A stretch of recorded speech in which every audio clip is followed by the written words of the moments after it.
Senator from Alabama. I'm waiting on you. Madam President, sometimes setting records is a good thing. For 40 years, being a college football coach in this country, you tried to set records.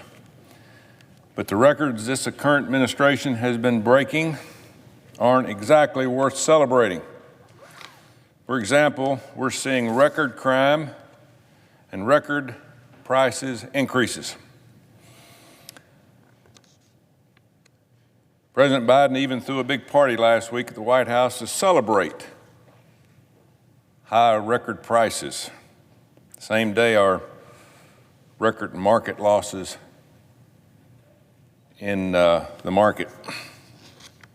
But even those stale stats in comparison to the record-shattering crisis at our southern border, another thing that they've declared victory on without attempting to solve the problem. We could solve it. Democrats don't want to solve this problem.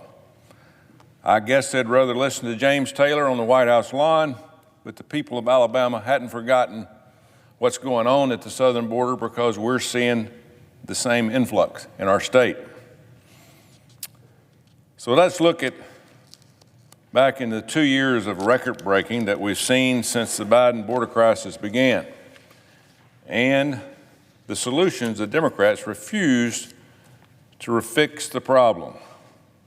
When President Biden took office, he rolled back many policies as possible that secured our southern border. This immediate reversal in security measures was something he had promised on the campaign trail, so we expected it. Migrants from around the world were prepared to take advantage of the new administration's soft on security approach at our border. Since then, the border crisis has set record after record. In this fiscal year alone, we have surpassed 2 million apprehensions of illegal immigrants at our southern border for the first time ever in the history of our country. Last year, that number was over 1.7 million, showing the crisis at our border is accelerating, not slowing under this administration. After this is almost 2 years and has grown, the Vice President's work to address what they call the root causes of migration has been a disaster. Some will try to twist those numbers to use as proof that enforcement is working, but that is obviously a red herring. The staggering encounters and arrests only highlights even more shocking the number of illegal immigrants we never see, those who get away, what we call the gotaways. For those we release in the United States, we release and they never come back. The truth is we will probably never, ever get a true number of those who have entered our country illegally. We're a country of immigrants. We like immigration, but come here legal. But we do not know that this surge was stretched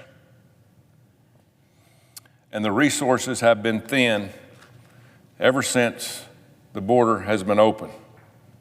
We cannot follow up with the illegal immigrants we do not encounter to properly screen them and begin immigration proceedings. You can't have proceedings on people that you do not recognize and know where they have gone.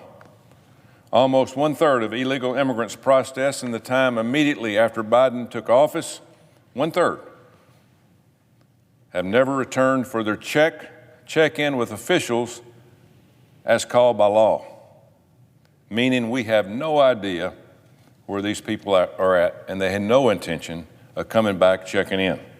Meanwhile, Secretary Mayorkas has repeatedly told Congress that the border is secure. While bureaucrats in D.C. may be sticking to that ridiculous spin, our own agents at the border know the truth. The head of the Border Patrol has admitted advising his agents to release illegal immigrants into the country, who would typically be apprehended because they do not have the resources to handle the influx of the people coming to the country, we just turn them loose. In fact, the Border Patrol chief said he has never seen anything like this current situation in his 31 years of working for the agency. This position we're putting our law enforcement officials in is unacceptable. But this administration does nothing to stop anything that's happening. Instead, they just tell us the border is secure when our president has not even visited the border in his 19 months in office. However, we know people aren't the only thing flooding across the borders and into our communities.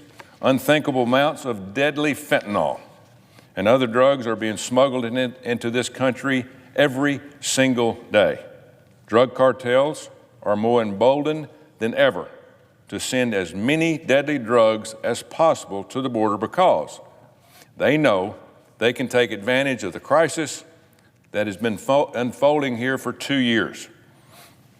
Just in the past week, officers have seized $211,000 worth of cocaine, $2.3 million worth of meth coming across the Texas border, and 187 pounds of fentanyl pills hidden in a vehicle in one single bust in Arizona.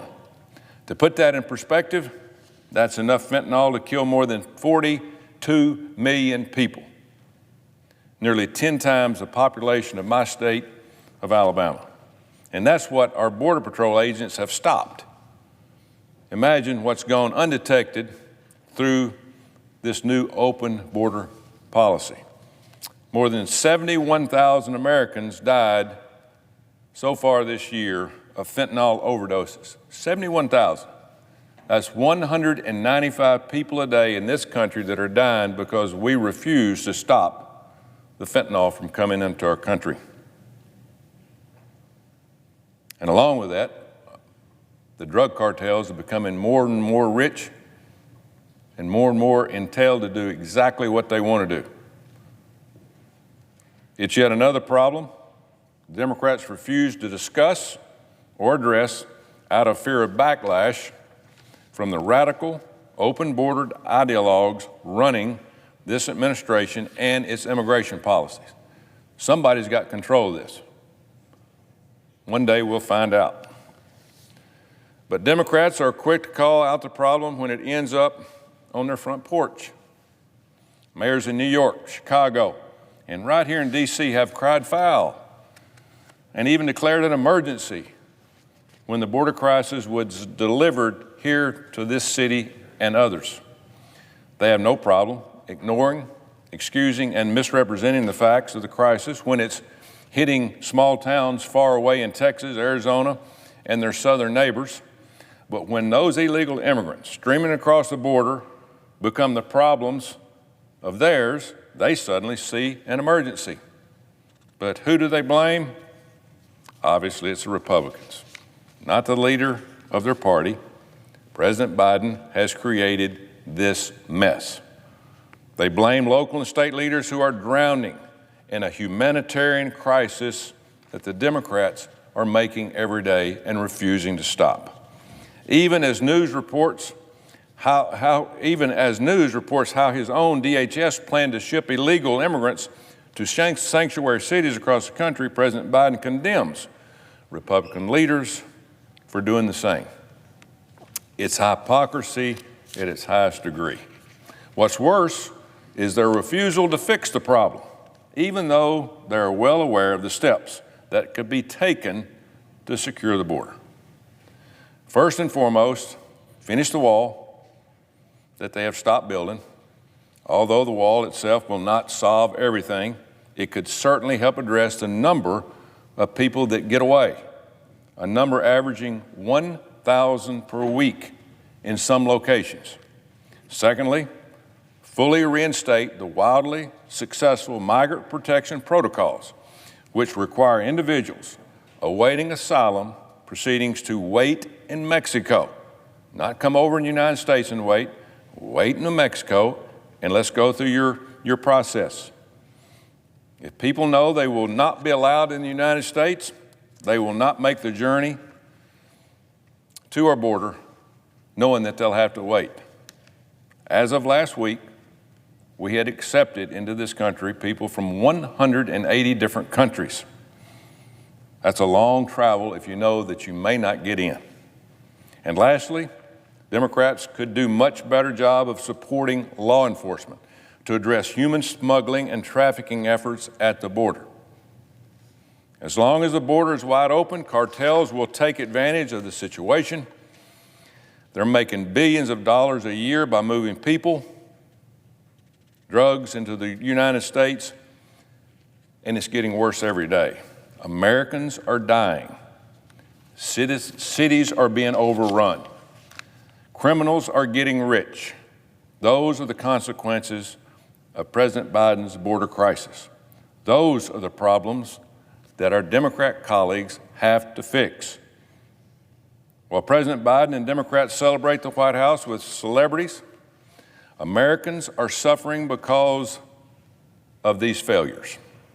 Most notably, their inability and unwillingness to keep our country safe. So, here's to the Democrats' record-breaking year. Record inflation, record crime, record drugs, record-shattering illegal immigration. We can only hope they run out of things to celebrate in the very near future. I yield the floor.